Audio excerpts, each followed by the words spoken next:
chances of rain once again as the temperatures get a little bit cooler. All those details coming up. Right now on News Channel 6, Richmond County schools have banned cell phones in the classroom. We'll have more of the details. Also, I have the proposals to lower property taxes in Columbia County. We have more. And a local woman scammed out of thousands of dollars. We'll tell you about the warning signs as your news starts now. Live from Television Park, this is WJBF News Channel 6 at 11. Good morning, everyone. I'm Dee Griffin. Thanks so much for joining us and staying up late with us. Coverage you can count on begins as there are no more cell phones for kids at schools in Richmond County. News Channel 6's Isabella Moody has more on the district's new policy.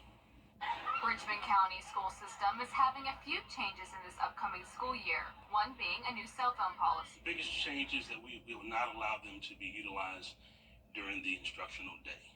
After looking at research and what other Georgia schools and states, they wanted to make the best learning environment for their students' achievement. For our students to be more successful, for our teachers to be able to have a more academically rigorous classroom environment.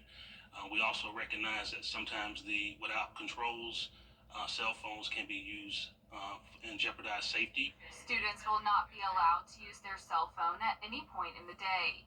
The new policy does have some provisions for high schools to make some exceptions on appropriate times for the students to use their phones. The goal is for no phones at all, but let that not worry you. We have administrative assistants in the offices at all the schools that can assist in transferring messages to students. We also know that parents can schedule times for the kids to check in before school in the morning and then right after school. Another topic is the Bel Air Middle School. Some things that have set the school construction back was market conditions, tight time frame for construction, 12 classrooms added for enrollment, and trying to finish up some projects. For now, students will be placed in an empty school that will be easy to get ready since it was just occupied. Swing space at Langford Middle School, so the whole school will go there for 6 weeks to 2 months, and then come right to the new spit-polished new Bel Air Middle School. The hope is to get students into the school at the latest in the first week of October. If everything lines up where they need it, the contractor's schedule is to finish to make the transition between September 15th and October 1st. Everybody's working really hard to make sure this is seamless. Everybody's working very hard to make sure the communication's there. That's why we made the decision early. In Augusta, Isabella Moody, WJBF News Channel 6.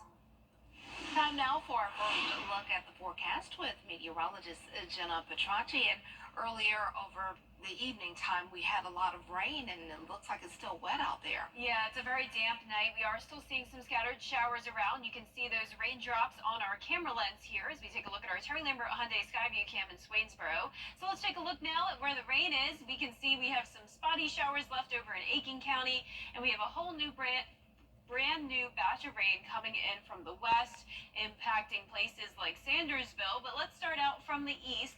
We'll take a look here at Bamberg County down to Allendale, around Olar, Fairfax, Highway 321 here in Earhart under some moderate to heavy rain. Also light shower activity near Burnettown down to New Ellington and Aiken County. And then here's that new batch coming in from the west. This is impacting anywhere from Sparta down to Tennell and Oconee. We have some heavy rain here, but overall, things are looking much better. We don't have any more strong storms, so you don't have to worry about any severe weather as you go to bed tonight. High of 93, putting us right around average, low of 71 degrees. No rainfall at Augusta Bushfield, at least for earlier when the almanac came out, but that'll update because we definitely got plenty of rain come through Augusta eventually. 73 in Augusta now, 77 in Barnwell, Millen at 74. Sylvania, you're also at 74 degrees, 71 in Edgefield, and 72 in Saluda. The winds are pretty light, only up to around 6 to 7 miles per hour coming in from the south. We have a lot of moisture ahead of this cold front, and that's the reason for the storms, not just over the past couple of days, but over the next several days to come. And that's because the cold front will stall out over the area, keeping those rain chances pretty high. But in the meantime, for your morning planner, we will start out with possibly a few showers and storms around 5 o'clock, otherwise dry and foggy with those temperatures in the low 70s. And as I mentioned, we will see more rain and storms starting Friday afternoon. I'll have all those details coming up. Back to you, Dee. All right, thanks so much. We'll see you in a few minutes. A review of the Augusta City Charter is something city leaders want to see happen, and now they're learning how. Commissioners hearing from experts from the University of Georgia on how to create a charter review committee.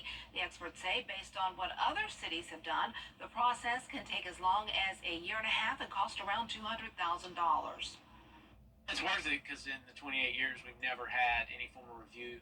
Typically, governments that do it every 7 to 10 years. So this just makes sense. And I think we're at a crossroad right now in our government where we need to look into this.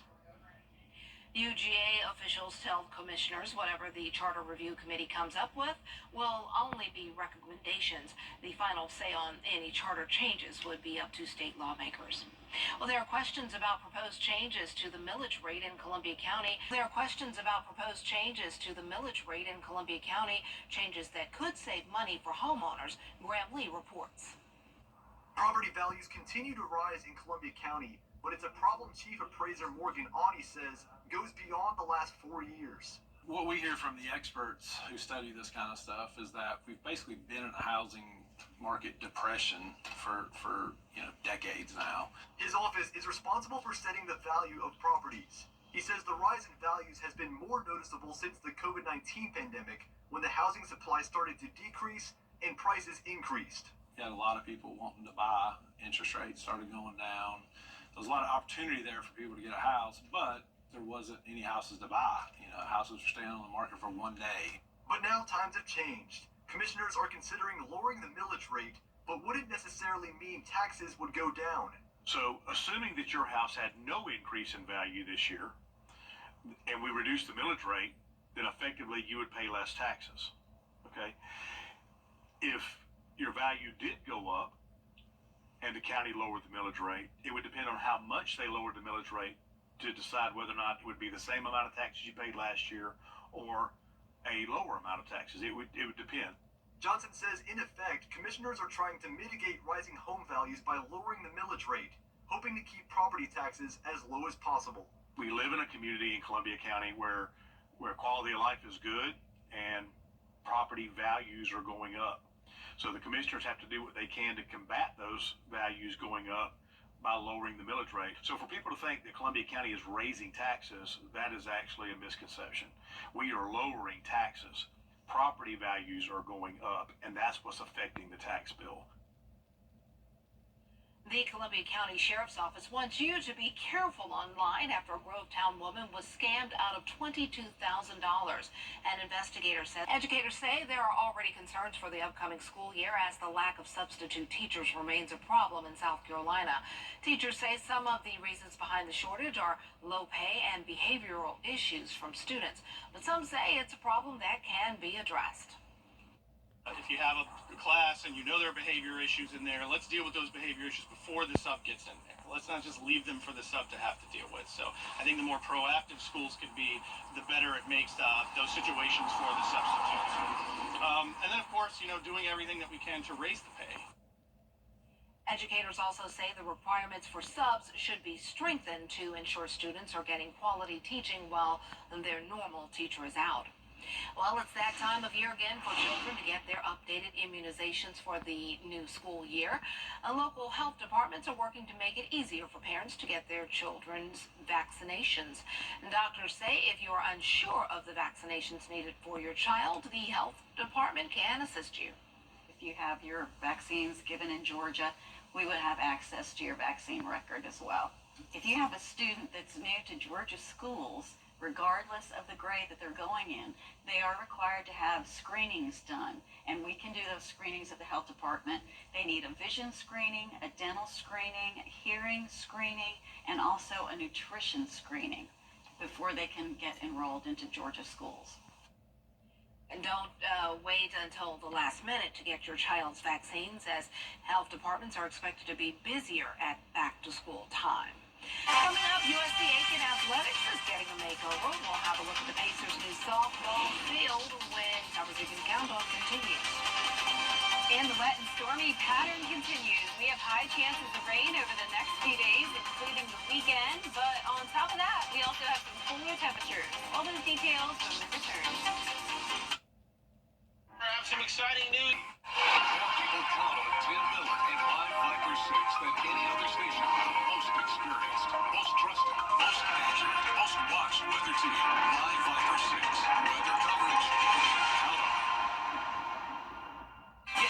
today. It's TV's biggest morning party, live with Kelly and Mark. With big stars and... Are you rooting for me or against me? Weekday mornings at 9 on News Channel 6. The live Viper 6 Skyview Network, sponsored by Terry Lambert Hyundai. Now, your most accurate forecast with WJBF Live Viper 6. Welcome back. I'm sure a lot of you saw the really stormy skies we had earlier today as a strong storm moved through the metro, and you can see it here in Evans, Georgia. This was taken around 7:15 this evening. That's when we had that line pushing from Columbia County into Richmond County, and Katrina Watts and Jennifer Selbig definitely caught that view there of the shelf cloud. I hope the two of you made it home before the storm happened, because it was a pretty intense storm, but luckily it was fast and fast moving. It was in and out of here, and then we were left with just the scattered light rain showers after, and that's what we're seeing now on Live Viper 6. We no longer have any strong storms, just some leftover shower activity in Aiken County, in between Aiken and New Ellington, and then to the south of that into Scrubbin County. We also have some of this light rain. There's Sardis and Burke County, Hiltonia, and there's Sylvania down there. Out towards the west, we also have a new batch of rain moving in, impacting Sandersville and Tenold, and there's Oconee there. Other than that, it's pretty quiet outside this evening. Our Terry Lambert Hyundai Skyview cam looking good over at Augusta Regional Airport. 73 degrees, cloudy outside, dew point of 72. We could have some fog development overnight from all this rain that we had today. Right now, temperatures are in the low to middle 70s, and we have a cold front knocking on our door. Now, as usual in the summertime, this cold front will not be fully passing us. Typically in the summer, they linger, and that's what causes those pop-up showers and storms in the afternoon, and that'll be the case over the next couple of days. So this cold front will eventually become a stationary front, and that will keep all the moisture ahead of it, leading to those scattered showers and storms over the next few days. As I mentioned, fog tomorrow morning, a little bit of sunshine here and there, and then by the afternoon, that's when you may want to keep the umbrella handy and keep an eye on radar for any of your outdoor plans. We'll get to around 90 degrees, and then we'll be at 92 for your weekend. Heat index around 100, so no longer under that dangerous heat category. It's not going to be heat advisory criteria, but it's still going to feel pretty humid, but at least we will be slightly cooler, so no longer have that heat index of 108, temperatures in the upper 90s, so it's a little bit cooler as we go into these last couple of weeks of July. For tomorrow morning, it will be dry, and then around lunchtime, we'll see a few showers starting to pop up. Now, any of these storms could become strong to severe, just like the past couple of days, and then by Friday evening, it becomes just a widespread light rain, so if you're headed out late Friday night, especially if you're in our western counties, you are good to go. Now, for Saturday morning, things are also looking good, so you can go ahead and make some outdoor plans until around lunchtime on Saturday, but if you're in our southern line counties up to around Richmond County, that's where we could have some batches of rain move through during the evening, but then we'll dry out again late Saturday night. There is a marginal and even a slight risk in some counties of excessive rainfall, so we will be watching for that flash flood potential. Our lows tonight will be in the low 70s, and our highs tomorrow will be around 90 degrees, and here's a look at your 10-day forecast. Temperatures topping off around 90 to 92 degrees, not just through the weekend, but all the way through next week as well. We're also going to see those rain chances all throughout next week, around 30 to 50%. Back to you, Dee. All right, thanks so much. Now to an update on... From an outhouse to a $1,200 toilet seat. Take a look at this. An artist known for handmade smartphone cases has designed smartphone-themed toilet seats. It's bejeweled with some classic cell phones. There's a Motorola Razr, some Blackberries, and a Samsung slider phone, and they're going for about $1,200. Pretty unique, but that's expensive for a toilet seat. Oh man, I am so confused. I don't get it. Sit on a phone, I guess. I don't know. Wow. Alrighty, well, that's something interesting to start your Friday morning with. Exactly. Well, that's our report for now. Thanks so much for staying up late with us. Don't forget to wake up with Barkley, Mary, and John at 4:30. Have a good night.